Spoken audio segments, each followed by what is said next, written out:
Good morning, my name is Marielle De Pena. I'm the leader of Team Y, and we're going to go ahead and introduce to you the main topics that we're going to be covering for DTC Commerce Center.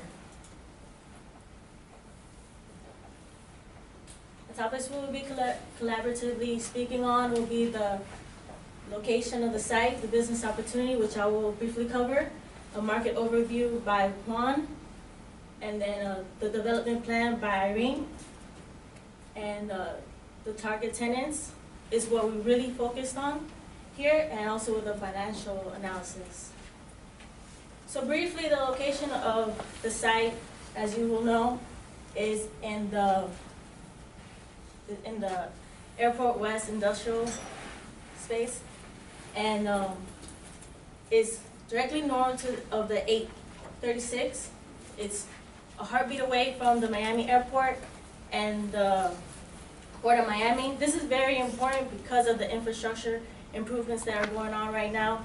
Just to name a few is the deepening dredge project in the Port of Miami, and the tunnel project, the FEC railroad reconnection. And Irene, do you mind introducing some of the things that you came across throughout this term? Well, when we were going to discuss later on our target tenant, and I think this is the focus of our presentation, and the underserved trade areas. What things can differentiate us from another sites and another competitors in the market, and also not only the certifications, but the new treaties and alliances and things that are going and reforms in Latin America that will affect and impact directly into this particular center and the entire Miami. And this is just something that is ongoing and is happening, so we're going to talk about that as well. Now we're going to continue, and we're going to discuss a bit about the business opportunity per se. So she was introducing how there's going to be treaties with the Latin America, which we know that Miami is the gateway to Latin America. So we want to capture that target that's coming off the port of Miami. But with this unique location, it's close to the airport, like I mentioned, and the scarcity of available land, really there's not much of industrial space that you can build out right now. There's the new building feature is going to be what will really attract these tenants, and your flexibility to meet their demands is going to be the differentiator for DCT. Currently, there's low vacancies in the market, the area is in high demand, and there's a potential for a 24% IRR. Just to add on Marielle, can you go back please? On what Marielle was saying, there's a scarcity of land available at a good price. Right now what we're seeing is that when it comes to the market is so pricey and so high that will not make feasible to build these kind of parks. And even though we're looking at a lower vacancy rates at this point, and the supply and the demand is right there, we always want to be prepared for the worst case scenario. So we're taking into account that today is a great market, but we don't know any uncertainties. So as a developer, I'm sure that you're taking into consideration rent rates, absorption, value of your capital, all your costs, and also your planning for the future, and taking risk very seriously, and take into account that this potential IRR that you can achieve could move, and that's why we're taking a very conservative approach into our proposition. So I'm going to go a little bit into the market overview of the industrial sector in Miami. Because of there's been increasing demand over the last couple of years, and there's actually strong leasing activity for new Class A product, and that has resulted in about 1.6 million square feet of new product being delivered next year. The strongest demand is for warehouses between 10,000 square feet to 30,000 square feet.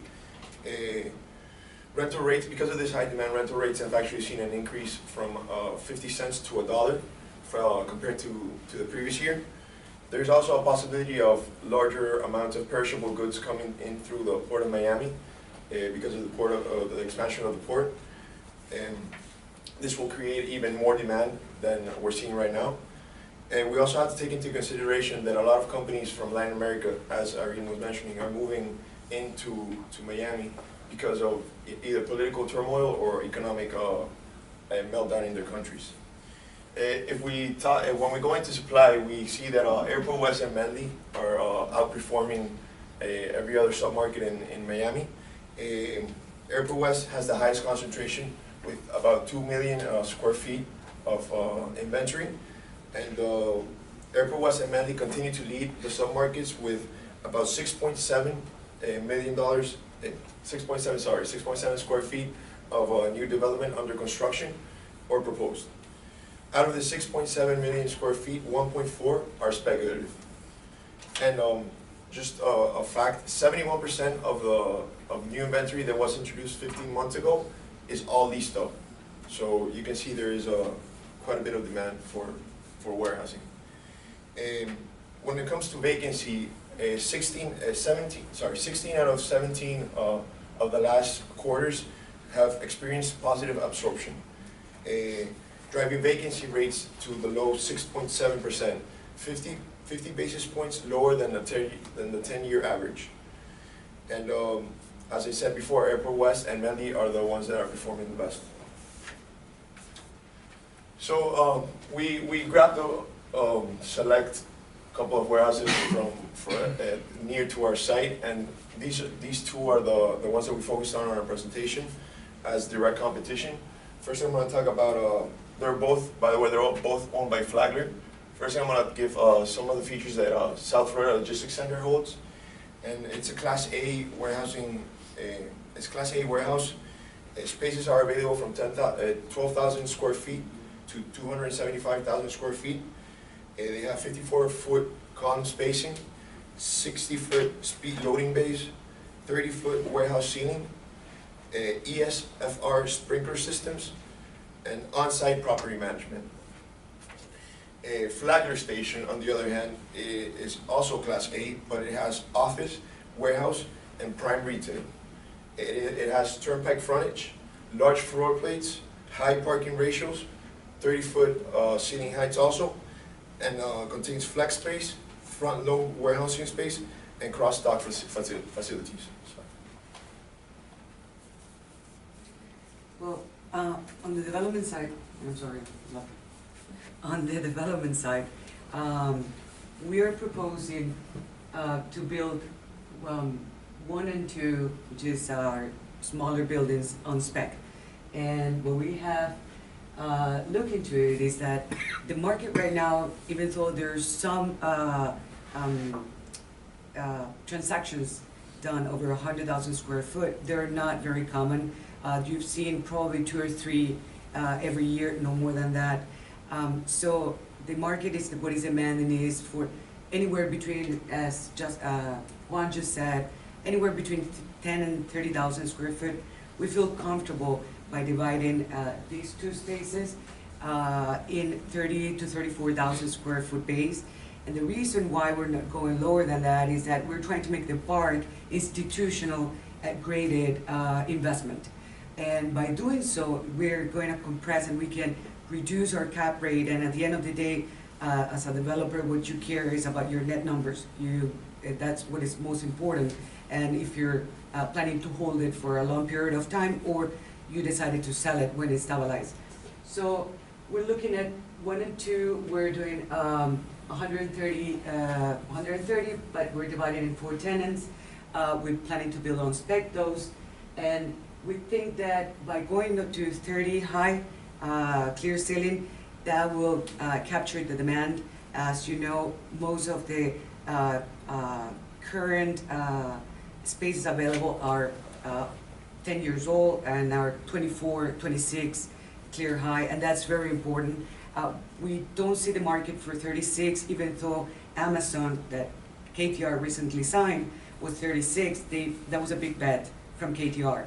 And Amazon took it, but it's quite difficult. It's more for a furniture company, for a big e-commerce retailer, and it's not that easy they're not that easy to come across. So what we're thinking is that bay number 3, we're gonna go as a second phase. However, we can build continuously and use the cost saving of building everything together on spec, but heavily marketing these to just one tenant. And we're going to go into why later on, but we'll look for institutional graded national tenant.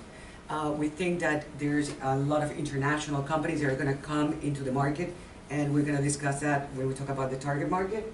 And we think that that particular one, we're going to go to 32 clear high. And that will be to attract a larger tenant that will use 150 and will stay there for the long term.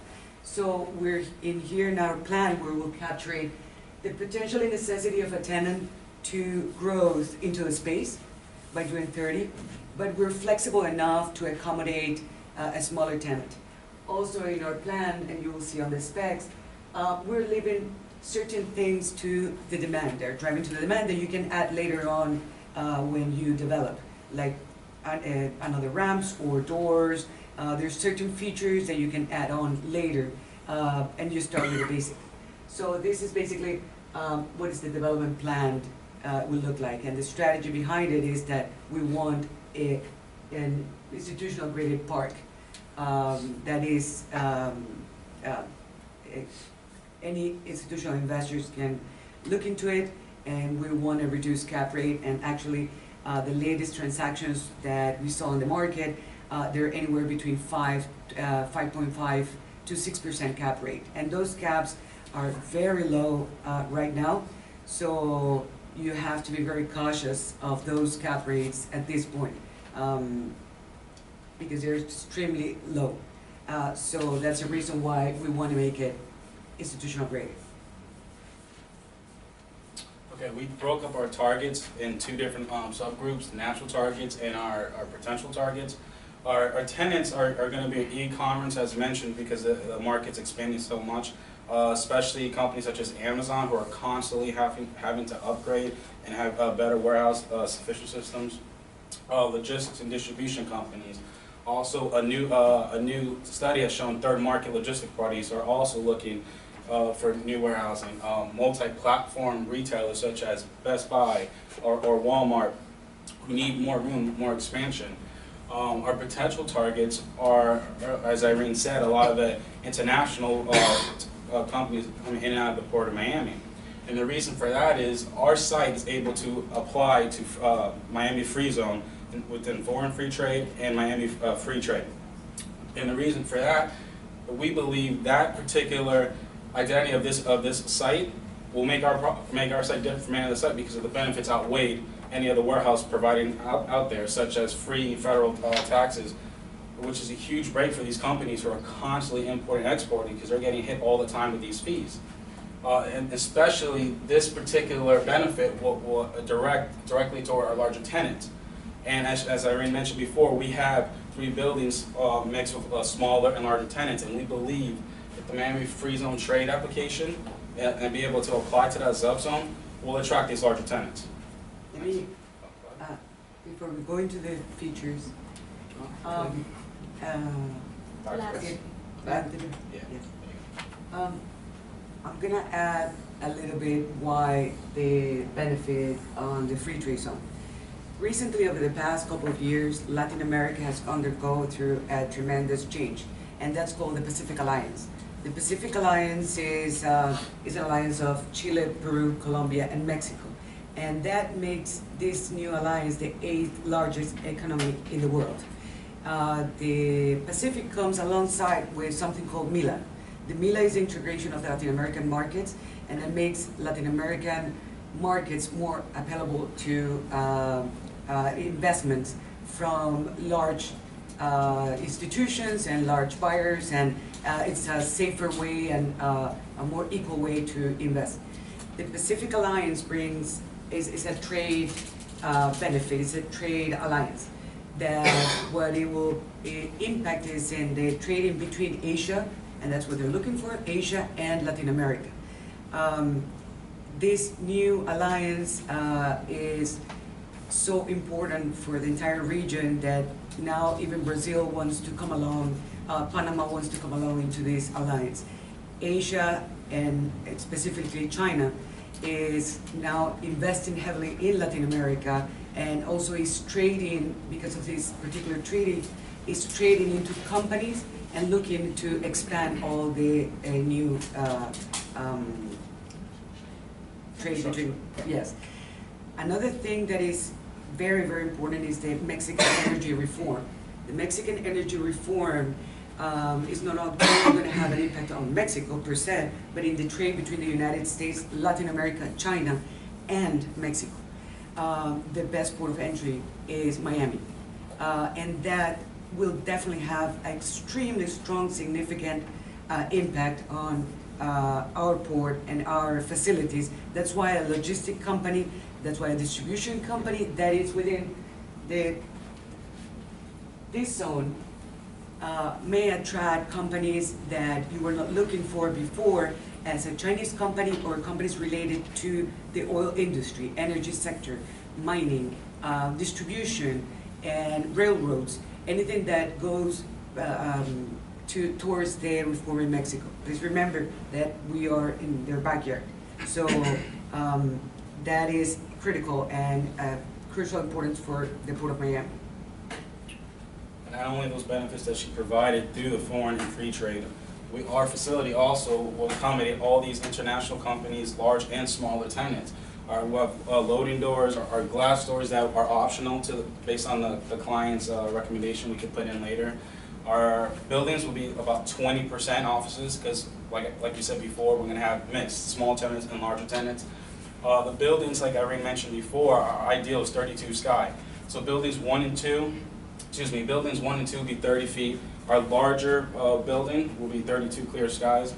Some of the main utilities that are huge for warehousing will be efficient energy HVAC systems, energy gauge submit software, water saving plumbing, which is huge in Florida, as you all know, water efficient and drought tolerant landscaping, skylights, light sensors. Not only that, we'll provide high-end security for these tenants. Our site not only differentiates because the benefits from foreign trade, because of our location next to the Miami airport, the Port of Miami, but these utilities will also help these tenants save in the long run from operating there. Next slide, please. Okay, I'm going to talk about the features that we recommend the building should have. As Justin said before, we're recommending minimum energy efficient features on the building. However, we believe that the facility should be LEED certified. Currently the facility is not on any government regulation area, but all the competition are offering their facilities as LEED ready or LEED certified. Companies tend to find LEED, the perception is that it's more expensive. We did some research, and as a matter of fact, we have a research from CoStar that states that 50% of the premium, the rents for these buildings can go higher just because they're LEED certified. Some companies look for these buildings because of the write-offs. Everything is set and documented for them. It is. It has a cost. It's gone down, the cost of certifying a building. There is a new area of LEED that includes warehouse and design spaces that just for this type of facility. And we went and compared in order to give the developer the alternative to either LEED certified or make it energy efficient. I strongly suggest and we strongly believe that we should go with LEED. However, we did analyze what the costs were between the two features, since energy, HVAC accounts for almost 40% of the expenses of home and industry. So we found out that for Energy Star, the total approximate cost will be about $166,000, and for LEED certification will be about $150,000, give and take. We can explore some new pilot credits. There's a lot you can do with LEED.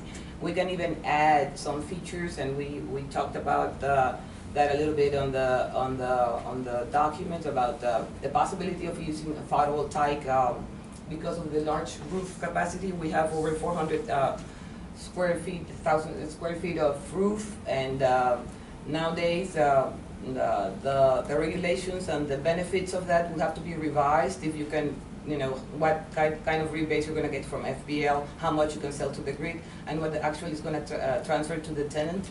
But we do believe that when the commissioning and the design of the building lead should be accounted for, and these features should be considered.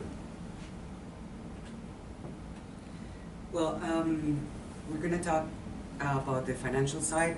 Of course, I'm sure that as a developer, one of your decisions, and you have to make an intelligent one, is about when, where, and the go, no-go development decision.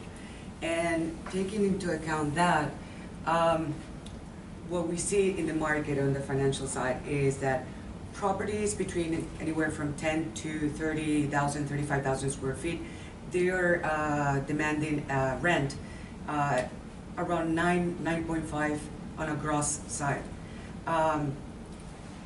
Expenses are anywhere between 2 to 2.5 per square foot, dollars per square foot, and that is on the lower side.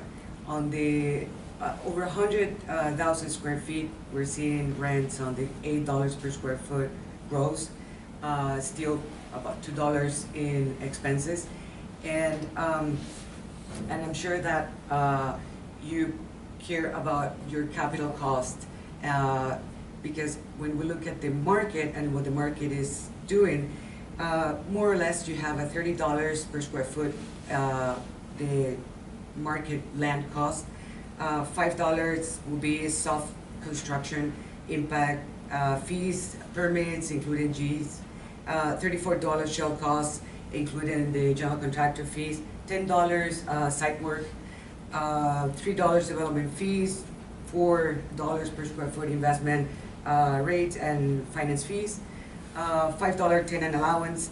Let me clarify here, in the in the smaller spaces, we're looking at $10 to $12 per square foot on the TI side, and at $3.4 per square foot on leasing commission side. That will leave us at $2 in contingencies, and the total cost basis would be around $100. The market now is around $80 and $100 more or less, the total cost basis. You have to be very careful about that, because the latest sales shows that the average sales price per square foot is about $86 per square foot. So you want to be under the cost of reposition. And that's something that you really have to take care of and look into it. It's the bottom line. And in our approach, we were on the low side, very cautious side, so under $80 per square foot on the construction.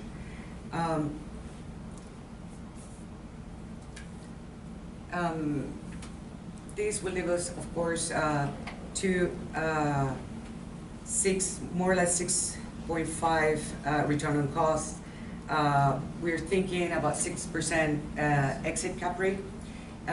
So our exit residual price per square foot is around 124 if we go through that route. However, one thing that as a developer or anybody has to take into account is, what am I going to do at the end? Am I going to hold it, refinance this, or sell? That's one of the options in real estate is, and one of the beauties, if you're a developer, you have to make a decision on what time do you want to sell, or you want to refinance it, or you want to hold it for the long term. And if you want to sell it when the property is stabilized, then you should carefully look at your holding period and when your IRR is the best. It will be the best time for you to exit this particular property. If you're in the long run and what you're looking is to capital accumulation, and then of course the IRR will go down, but you have always the option to refinance. In our approach, we were very careful and we only used 50% financing as in the perm loan. So we're looking at once the property is stabilized, and we're taking into account that into the development plan, we may not lease everything while we are building. And assuming 18 months of building, from zero to finish, we still left some room for vacancy. So we believe that the property will be stabilized anywhere between the second and the third year after initial development. So this will be the best time for you if your decision as a developer will be to exit the property. Our recommendation, and our final recommendation, I'm gonna just summarize everything that we have said, is our target tenants, it will be logistic distribution. We may tend to think that light manufacturers and a flex space is also an option, but it's more costly and it's not so effective for that particular area. Look very careful into what the market and the drivers of the market, those alliances, this new, the free trade certification, it's very important for this particular property. If what we're looking at is the bottom line, which is our IRR and our cash and cash returns of the property. Thank you.